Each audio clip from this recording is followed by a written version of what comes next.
For a woman in Osceola County is facing several charges after she allegedly stabbed someone over a pizza delivery tip. The sheriff's office says the victim is expected to be okay. Let's choose tonight. Rodriguez tells us detectives are now looking for a second suspect. Good morning, ma'am. Please state your name.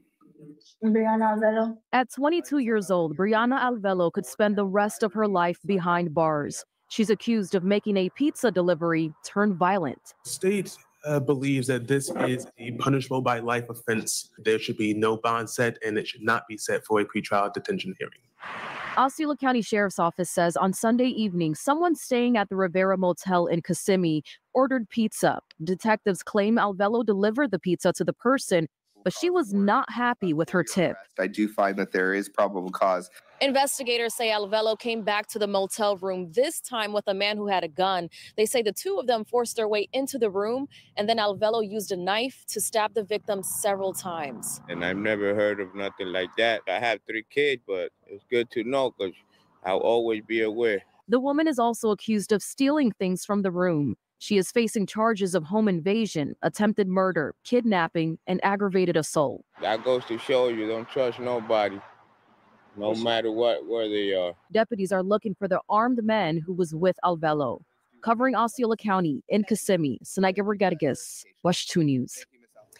Alvelo is being held without bond. Her pretrial hearing is set for tomorrow. Okay, so this woman apparently delivered a pizza, didn't like the tip, and decided she wanted to shank up the customer. Apparently the tip was $2, and she felt that she wanted more. So I want to talk about a couple of things on this. Number one, we go hard on law enforcement here because the truth is law enforcement has been disproportionately over aggressive, overreaching in a lot of different cases, particularly as it relates to its interaction with many Black men and people of color throughout the United States.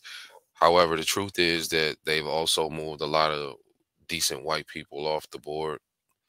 It just seems that when that happens, it doesn't seem to be so much of an outcry, in particular when it's a white cop killing white people.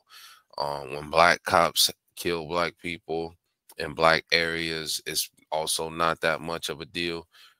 But for some reason, when white cops kill Black people, at least in recent times, that has been, okay, now we need to activate. Now we need to speak to these injustices. Do I agree with that assessment? No, I don't. I think that all lives are important and that any kind of police injustice and police overreach is egregious. It needs to be met with severe force and curtailed and eliminated and minimized as soon as possible, as soon as any occurrence, wherever that occurrence may be, and to whatever group of people that occurrence may transpire, it needs to be eliminated immediately. Okay. However, as far as on the other side of the scale, with citizens now in many places, I'm in the Twin Cities right now. This is the epicenter of change as it relates to law enforcement and the whole George Floyd scenario, pretty much being a turning point on this whole law enforcement situation and how these killings are seen. Now, what happened here in Minneapolis, where the George Floyd incident occurred, is that many within the Minneapolis Police Department were indeed corrupt. That's actual fact. There was a lot going on there. They had discriminatory practices as it related to just law enforcing in the area. Now, granted, Minneapolis is one of those cities where it's tough. There's a mixed group of people. There's a lot of different disparities, a lot of different things going on that could make it tough for law enforcement to enforce laws. In scenarios like that, when it's tough, it doesn't mean revert to oppression, and discriminatory practices of just policing the poor, the underprivileged, and the colored. Okay. Historically, that's been the case. That's no longer tolerable. So, being as though that's no longer tolerable, it seems to me that folks are having a difficult time, really figuring out. Okay, so if we can't do it this way, then what way do we do it? We don't know. I don't know. I don't know what to do. So what that has done is now created an opening where there is a lot of stupid, nonsensical, illegitimate, unjustifiable crime taking place. Now, as an old school cat who can respect and appreciate a father whose daughter is sick with some kind of ailment, such as cancer or some kind of uh, degenerative disease of sorts, and you don't have great health care, and you decide, hey, I want to make a move, right? I'm gonna go out here, I'm gonna get a couple of pounds of marijuana, I'm gonna flip it, whether it's legal or not, right? I'm gonna get a kilo of coke. If you can afford it, it can be quite expensive, and I want to flip it, double it, triple it, um, so I can provide uh, health care or some kind of a relief to my child whose life essentially doesn't matter. Because let's be honest, and if you haven't figured this out yet, I hate to be the bearer of bad news, folks, but when people are marching with picket signs that say people over profits, that's really nice. It's beautiful. I agree with you that in truth, people's lives do matter more than profits. However, the mode of operation, the driving force, the momentum that is driving the current state of not only medicine but many aspects of our economy is profits over people. That's just the way that it is. I'm not saying that. I'm not the one who wants it to be that way. That's just the way that it is. So if you are unfortunate to have some kind of a medical situation for a family member and you don't have premium insurance and you need to make a move to try to take care of you and your family, I, as a man, can look at the flaws in that and say, all right, this particular act that you've done here makes sense. Does that, and we're talking about selling weed, something that they've now made legal in multiple places. And funny enough, you know why they made it legal in multiple places? The money is down. So they need to get some money. So they took the old school hustler approach, which is let's flip a pack, right? Now, weed is one of those things where the exchange tends to benefit both sides. Many people have found the philosopher's stone off a great batch of marijuana. There are many medicinal benefits to CBD that we all hear and know of now at this point. So there's a lot going on of benefit there. But the way the whole game has shifted, where crime is no longer about making money, and crime is no longer about trying to get out of the hood or do right by yourself or your loved ones to try to solve these some of these institutional or historical problems that many of us have come out of families where we've been dealing with these kinds of things and these kinds of traumas. Crime's not about that, right? The Kia boys are not stealing cars because they're poor and impoverished in the ghettos of Minneapolis, St. Paul, or the Twin Cities at large, in Chicago and Detroit.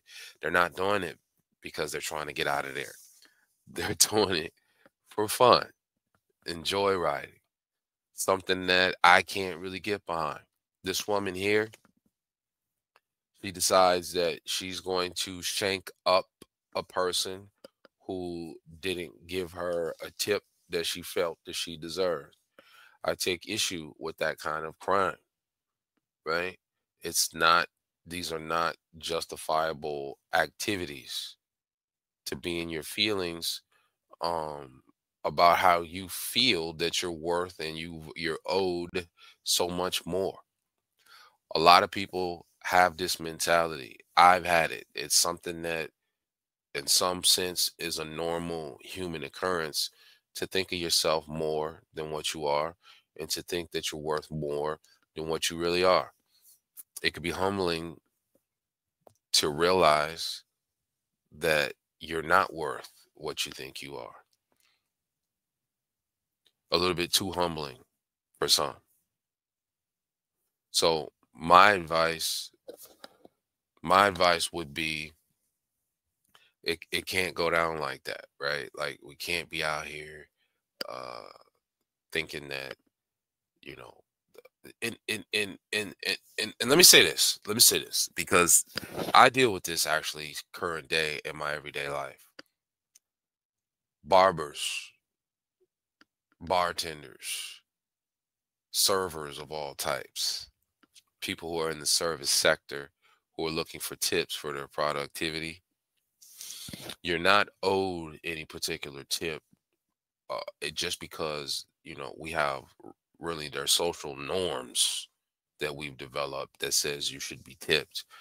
Those norms are an appreciation of the fact of the difficulty of your job, and it leaves a door open where you can be given more for better service, which is great for you.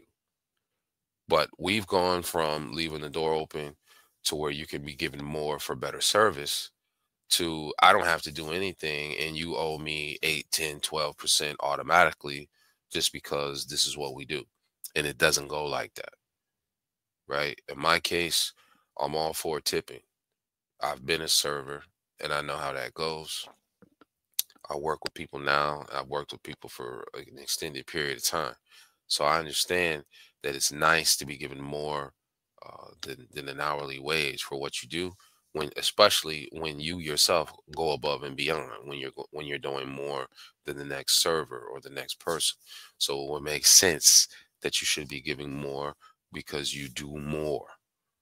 This whole let me do as little as I can and receive as maximum as I can, it doesn't go like that. It just doesn't. That's not the law of the universe. The law is, ladies and gentlemen, the more you do, the more you get. The less you do, the less you get. This is the law. So this woman doesn't seem to want to understand that the law is the law. So if you got a $2 tip, and it could be for various reasons, a lot of people are struggling. I mean, it looked like they were at a hotel where, you know, this is the hotel where people go when they couldn't make the rent and they got to make a move. They're out on the street. They're paying, you know, anywhere from 500 to 900 a week. You know what I mean? To try to live in one room with their kids and this and that. So in a situation like that, I don't really know what kind of a tip people can expect to get. But I do know that this whole lack of understanding of the reality that we're in is not unique unto this woman who did this act. There are many people who are in that space. Dare I say, it's a normal, natural part of transitioning through life to experience some sense of disconnect between where you want to be and where you are. And the idea there is to get you to turn internally, take a look at what you need to do internally to adjust yourself, and then go from there. But no, instead, what does she do? And what is a common theme amongst people these days? Blame everyone but myself. Blame the woman for not giving me more money. Blame Florida for being serious about protecting human life and property.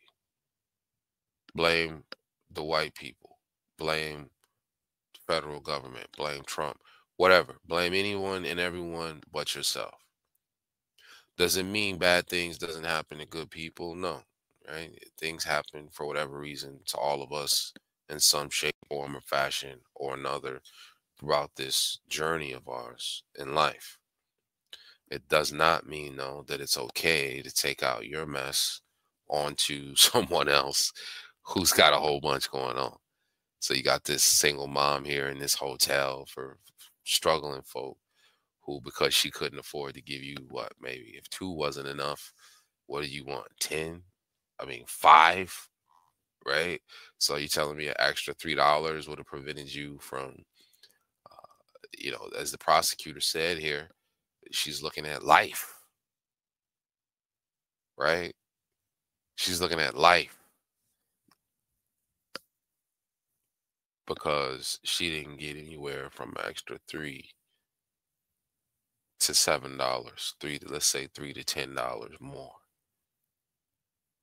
than what she got.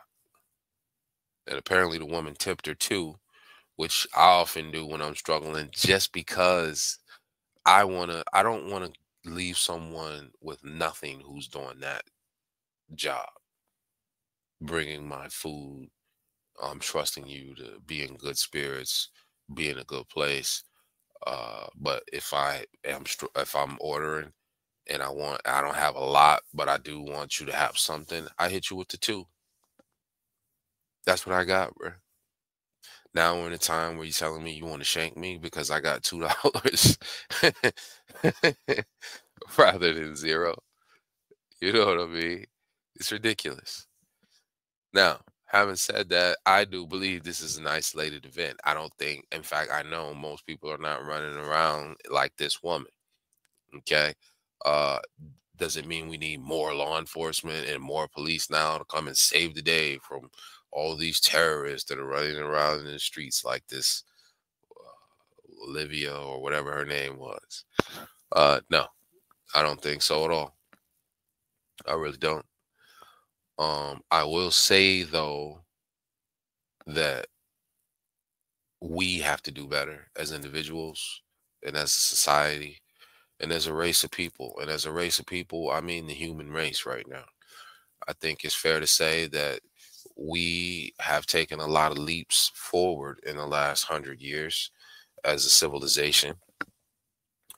Healthcare, food, in my grandmother's time, who's still alive, people would die of hunger during the winter, a lot more than they are now. Of course, people die every day, hour on the hour, second on the second, and that's normal and natural. Murder is not normal and natural. Neither is starvation by design, right? Excuse me. So things have gotten a lot better, and I'm proud of some of those advancements that have been made. And I'm sure those we know, have been a part of making things better. That's the whole reason why I'm on here. I'm looking to connect with you all out there who are similar in thought and spirit and mind as me. The fact is, where we are right now in the human timeline, the human genome, our genetic development process, our back is against the wall by forces that are moving that don't have our best interest in mind as humans, as people. And these are powerful forces that are moving. And the fact is, the first place I believe we need to target in order to do something to turn back the tide and get things in our favor is take care of our minds, take care of our hearts, take care of our spirit, our vibe. Rather you're religious, a-religious, or whatever it is, these are concepts that transcend that. We could all afford to be a little bit happier in the sense of contentment with the beauty and blessings of what we have. If you're hearing this, you're blessed. That's the reality. If you don't believe me, take a trip to a third world country. Take a trip to some of these ghettos and hoods, wherever you live at, and look how they're living in comparison to you. There's always someone who's in a worse situation than you. Don't forget that. Give thanks for what you have. Do what you can where you are with what you have. And be blessed and in a good space because you bless yourself through appreciation. You bless yourself through sending forward blessings through thought and mind, spirit, for others. When I see people in the street, I'm not like, oh my God, what are you out to get me? What, are you plotting on me? Are you racist? And this and that. Now, don't get me wrong. You do need to have situational awareness. And you do need to be aware of what's going on around you, but you don't project on to others all your fears and insecurities.